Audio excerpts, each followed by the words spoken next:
Hey everyone, welcome to the channel. If you've ever heard people talking about the stock market and felt like they were speaking a different language, you're in the right place. Today, we're kicking off a brand new series to demystify investing, one step at a time. We'll break down what the stock market actually is and how, over time, it can be a powerful tool to build wealth. So, whether you have $100 or just 100 questions, stick around because we're starting from square one. So, what exactly is a stock? It sounds complicated, but the idea is actually super simple. Imagine your favorite local coffee shop. It's doing great, and the owner wants to expand by opening new locations. To do that, they need money. So they decide to sell small pieces of ownership in their company. Each one of those pieces is a stock or a share. When you buy a stock, you're not just buying a random piece of paper or a number on a screen. You are literally buying a small slice of that company. You become a part owner. If the coffee shop business grows and makes more money, the value of your share can go up. If it does poorly, the value can go down. That's it. A stock is just a share of ownership in a real business. Now, where do you buy and sell these stocks? You can't just walk into Apple's headquarters and ask to buy a share. This is where the stock market comes in. Think of it like a massive, organized marketplace. But instead of selling fruits and vegetables, it's a place for buying and selling shares of companies. The most famous ones you've probably heard of are the New York Stock Exchange, or NYSE, and the Nasdaq.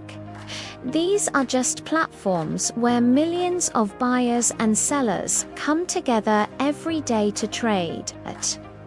When news channels say the market is up today, they mean that, on average, the prices of the stocks traded on these markets have increased in value. It's a giant hub that connects you, the investor, with thousands of companies. Okay, let's make this even more practical. How does a trade actually happen? Let's say you believe in our coffee shop example. You think it's going to be the next big thing. You decide you want to invest $100. First, you'd open an account with a brokerage. A brokerage is just a company that has a license to buy and sell stocks on your behalf. Think of them as your personal agent for the stock market. There are tons of them online now that are super easy to use, right from your phone. Once your account is set up, you search for the coffee company's unique stock symbol, which is like its nickname on the market. Let's say one share costs $10. With your $100, you could buy 10 shares. You place an order through your brokerage app saying, "I want to buy 10 shares at the current market price." The brokerage sends your order to the stock exchange. The exchange then matches you with someone who wants to sell their 10 shares. In a fraction of a second, the transaction happens. The money goes from your account to the sellers, and the 10 shares are now in your name, in your brokerage account. It's that fast. Now you're an owner. You can hold on to those shares for as long as you want. If the company does well and the share price goes up too, say $15, your initial $100 investment would now be worth $150. You could then decide to sell your shares and take that $50 profit. It's really important to understand the difference between two main approaches to the stock market: investing and speculating. Investing, especially for beginners, is about the long game. It's when you buy shares in a solid, well-run company with the belief that it will grow and become more valuable over many years. You're not worried about the daily ups and downs. You're thinking 5, 10, even 20 years down the line. You've done your research, you believe in the company's product, its leadership, and its potential for long-term growth.